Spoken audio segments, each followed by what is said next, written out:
கர்த்தருடைய நாமத்துக்கு ஸ்தோத்திரம் உண்டாவதாக. இந்த ராக் சென்டர்னு கேள்விப்பட்டிருக்கீங்களா? ராக் சென்டர்னு உலகத்துல நிறைய இடங்களிலே போய் என்ன பண்ணியிருக்காங்க, அகழ்வாராய்ச்சிகளிலே போய் தேடிக்கொண்டிருந்தார்கள்.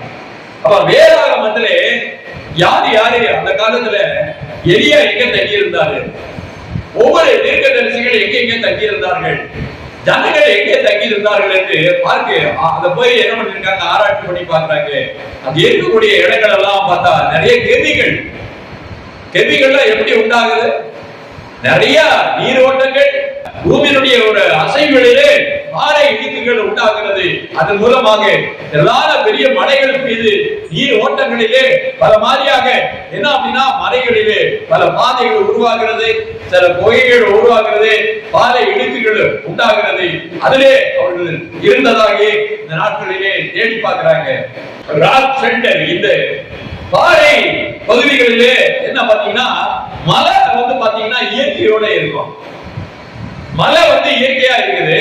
ஆனா அந்த மலையிலே நாம் தங்குறோம்னாக்க வெளியில இருக்கக்கூடிய காற்றோ வெட்டமோ தாக்காத அளவுக்கு ஒரு பாதுகாப்பு இருக்கிறது, ஒரு இயற்கை உணர்வு அங்கே கிடைக்கிறது, ஒரு சுத்தமான காற்று கிடைக்கிறது. சுத்தி இருக்கக்கூடிய பகுதிகளில் பார்க்கப்படும் போது சொனைகளில் இருந்து தண்ணீர் கிடைக்கிறது குடிப்பதற்கு. இப்படியாக கர்த்தர் மலைகளை கண்மலைகளை அலங்கரித்து வைத்திருக்கிறார். இங்கே பார்க்கப்படும் போது நிறைய மிருகங்கள் அங்கே சஞ்சாரங்கள் இருக்கிறது.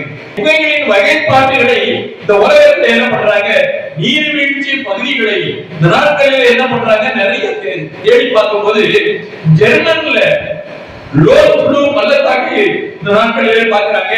அழகிய கலை வடிவமைப்போட இருந்திருக்குது. இன்னைக்கு போய் பாருங்க, அந்த காலத்தில் இருக்கக்கூடிய அந்த மனிதர்கள் சஞ்சரித்த வாழ்ந்த அந்த பகுதிகளை பார்க்கப்படும் போது அழகாக இருக்கிறது என்று பார்த்து இன்னைக்கு அந்த 15 ரூம், ஒரு ரூம்ல 10 பேர் இருக்காங்களா, அவ்வளவு அழகாக இருக்கிறது என்று சொல்லி என்ன பண்றாங்க, அதை டிசைன் பண்ணி அதுக்குள்ள ஓவியங்கள் எல்லாம் வச்சு அதை இன்னைக்கு டூரிஸ்ட் ஸ்பாட் ஆகிட்டாங்க. அப்போ நான் எதுக்கு இதை சொல்றேன் அப்படின்னு கேட்டீங்கன்னா, இன்னைக்கு இந்த பகுதிகளை ஜனங்கள் தேடுகிறார்கள். பூமியில ஏதாவது ஒரு பிரச்சனை வந்ததுன்னா அதுல இருந்து ஒரு பாதுகாப்பு, எப்படிப்பட்ட பாதுகாப்பு அந்த உணர்வு அங்கே இருக்கிறது என்பதை இந்த நாட்களே உலகத்திற்கு எடுத்துச் சொல்வதற்காக தென்னாப்பிரிக்கா பாத்தீங்கன்னா செடல்பெர்க் என்கிற மலை தொடர் பகுதியிலே இன்னைக்கு அந்த புகைகளை பண்ணப்படும் போது அங்கே இன்னைக்கு விடுதிகளாக மாற்றி இருக்கிறாங்க. நல்லா சொகுசு விடுதிகளாக நன்றாக அழகான அலங்கரிக்கப்பட்ட ஹோட்டல் போல இன்னைக்கு வைத்திருக்காங்க. டாக்டர் சொல்றாரு, நீங்க இயற்கை பக்கத்துல போங்க, உங்க மன சோர்வு எல்லாம் மாறும், மன அழுத்தம் எல்லாம் மாறும் அப்படின்னு சொன்ன உடனே நீங்க நிறைய பேர் என்ன பண்றாங்க, ட்ரீட்மெண்ட்டுக்கு போக ஆரம்பிச்சாங்க. அவர் இப்படிப்பட்ட இடங்களிலே பார்க்கப்படுவது அநேகமாக இந்த பிரம்மாண்டமான ஒரு உலகத்துல இப்படிப்பட்ட ஒரு மலை கோயில்கள் அழகுகளை பார்க்கப்படும் போது மிக அற்புதமாக தேவன் வைத்திருக்கிறார். கர்த்தரை சார்ந்திருந்த ஒரு தீர்க்கதரிசி எலியா ஒரு விசித்திரமான ஒரு தீர்க்கதரிசி, ஒரு தேவதாசன், ஒரு தேவ தூதனை போல இருந்தவர். இஸ்ரவேல் ஜனங்களுக்கு அவரு ஒரு ரதமாக இருந்தார் என்று சொல்லப்பட்டிருக்குது. நாம் பார்க்கிறோம்.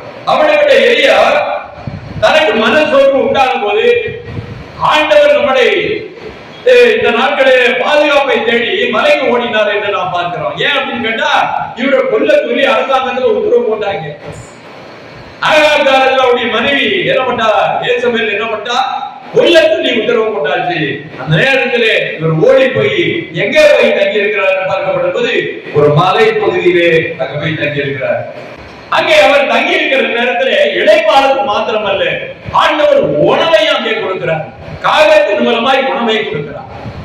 அவர் தேவன் என்ன செய்கிறார், கர்த்தர் தான் என் அடைக்கலம், கர்த்தர் தான் என் தஞ்சம் என்று, அவர் என் கன்மலை என் மீட்பர் என்று சொல்லப்படும் போது அவர் நமக்கு எல்லாவற்றையும் அங்கே கொடுக்கிறார்.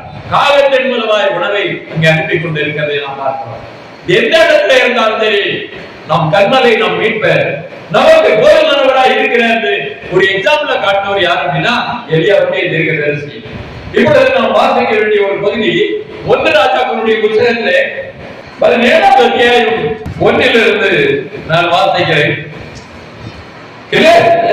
கிலேயாத்தின் குடிகளிலே திஸ்பியனாகிய எலியா ஆகாபை நோக்கி, என் வாக்கின்படி இந்த வருஷங்களிலே அதிக மழையை பெய்யாதிருக்கும் என்று இஸ்ரவேலின் தேவனாய் இருக்கிற கர்த்தர் சொன்னார் முன்பதாக இருக்கிறேன், நான் அவருடைய ஜீவனை கொண்டு சொல்லுகிறேன் என்று சொல்லிட்டு ஓடி போய் ஒழிக்கிட்டார். அவரை சொல்லிட்டு போனாரு, தேசத்துல மணியவர்ல ஒரே தேவதாசன் ஒரு எச்சரிப்பை கொடுக்கிறார், மழையை நான் நிறுத்தி விடுவேன் என்று சொல்லி மழையை நிறுத்திவிட்டு ஆண்டுடைய சமூகத்திலே ஆண்டவருடைய வார்த்தையை அங்க என்ன சொல்றாரு கேட்டு இவனுக்கு போய் எச்சரிக்கை கொடுக்கிறாரு. கர்த்தர் சொல்லுகிற வார்த்தை, அவர் கொடுத்த ஜீவனை சாட்சியாக வைத்து நான் சொல்லுகிறேன், என்ன அப்படின்னு கேட்டா இந்த வருஷங்களிலே பனியும் மழையும் பெய்யாதிருக்கும் என்று சொல்லி அவர் என்ன பண்ணாரு, போயிட்டாரு. இரண்டாவது வசனத்தை வாசிக்கிறேன். பின்பு கர்த்தருடைய வார்த்தை அவருக்கு உண்டாயிற்று, அவர் அவளை இவ்விடத்தை விட்டு கீழ் திசைக்கு நோக்கி போய் யோர்தானுக்கு நேராக இருக்கிற கேரித் ஆற்றணையிலே குளித்து கொண்டிரு, அந்த ஆற்றின் தண்ணீரை குடிப்பாய், அங்கே உனக்கு போஷிக்க காலம் கிடைத்து கட்டளையிடுவேன் என்று ஆண்டவர் சொல்கிறார். எலியாவை தேவன் நடத்துகிற விதம் வந்து பாத்தீங்கன்னா, கர்த்தருடைய தாசனா இருக்கக்கூடிய, கர்த்தருடைய ஜனமா இருக்கக்கூடிய எல்லாவரையும் கர்த்தர் போஷிப்பார், நடத்துவார் என்கிற ஒரு அடையாளத்தை கர்த்தர் கொடுத்திருக்கிறார். அப்படிப்பட்ட நம்பிக்கை விசுவாசம் இன்னைக்கு ஜனங்கள்ட்ட இருக்குதா? இஸ்ரவேல் ஜனங்களே கர்த்தர் என்ன பண்ணாரு, வனாந்தரத்தில் வழி நடத்தினாரு, அடையாளத்தை கொடுத்திருக்கிறார். அவ்வளவு ஜனத்தை வழி நடத்தி இருக்கிறார். எத்தனையோ லட்ச ஜனங்கள், கிட்டத்தட்ட ஆண் மக்களே பார்த்தா 20 லட்சம் பேருக்கு மேல இருப்பாங்க. பெண்கள் என்ன, குழந்தைகள் என்ன, அவர் தேவன் நடத்துகிற விதத்தை நீங்கள் பார்க்க வேண்டும். எலியாவை பஞ்ச காலத்திலே ஆண்டவர் என்ன பண்ணாரு, நீ போய் அந்த இடத்துல போய் ஒளிந்து கொள்ளு, உனக்கு அங்கே ஆகாரம் உனக்கு கிடைக்கும் என்று ஆண்டவர் சொல்லி இருக்கிறார்.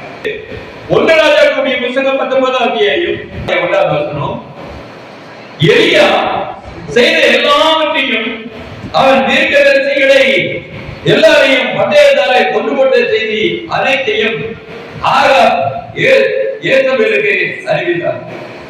அப்பொழுது ஏசபேல் எலியாவிடத்தில் ஆனந்தி, அவர்களுக்கு ஒவ்வொருவருக்கும் பிராணனுக்கும் செய்யப்பட்டது போல நான் நாளை இன்னிடத்திலே உன் பிராணனுக்கு செய்யாதே போனால் தேவர்கள அதற்கு சரியாகவும் அதற்கு அதிகமாக எனக்கு செய்யக்கூடாது, இவனை கொலை பண்ணணும் அப்படின்னு சொல்லி ஏசபேல் சபதம் போட்டுட்டான்.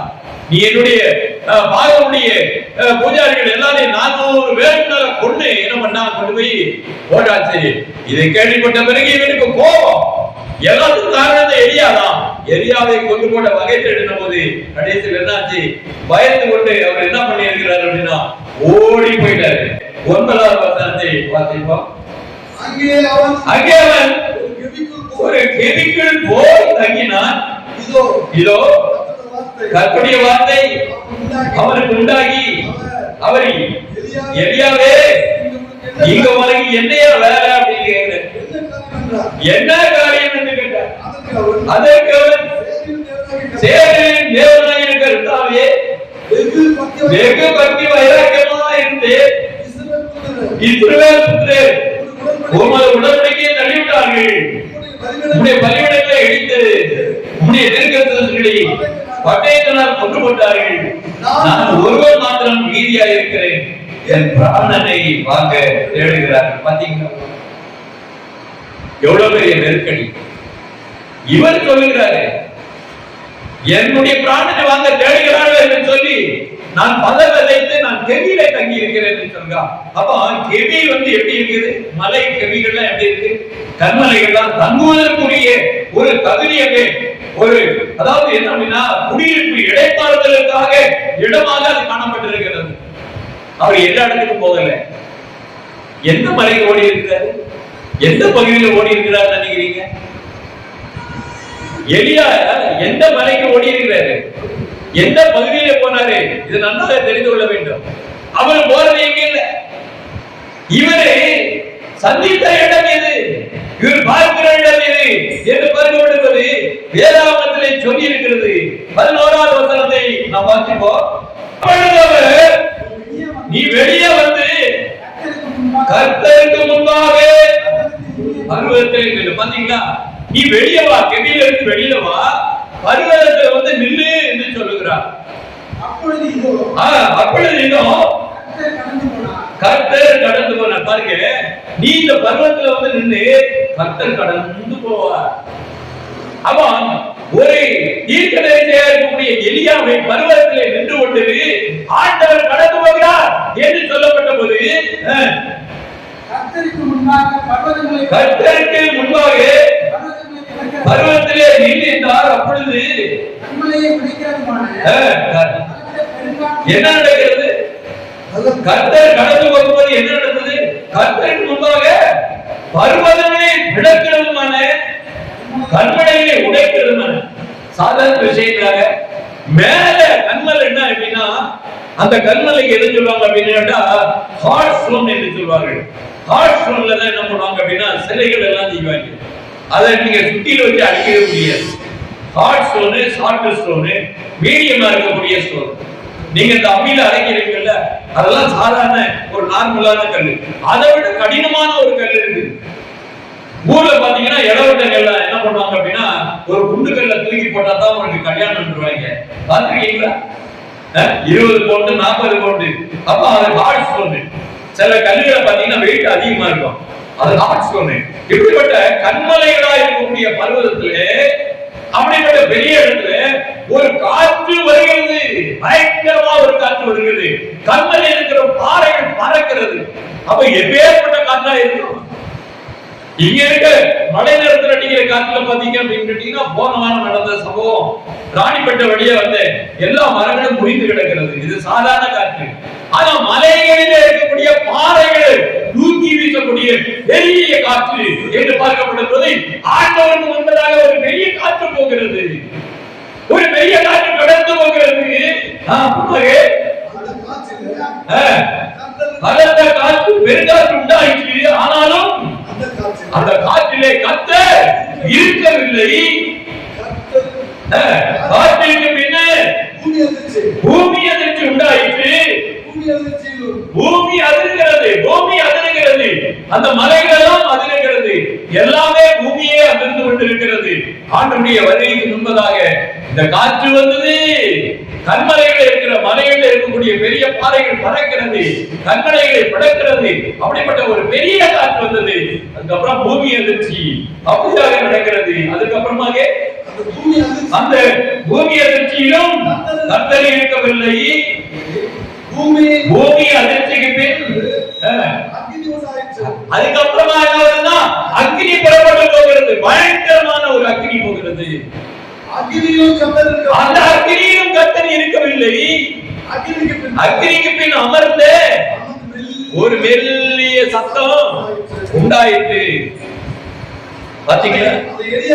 அதை எலியா கேட்டபோது தன் சால்வையினால் தன் முகத்தை மூடிக்கொண்டு வெளியே வந்து கெபியின் வாசலிலே இதோ இங்கே இதோ எலியாவே இங்கே உனக்கு என்ன காரியம் என்கிற சத்தம்.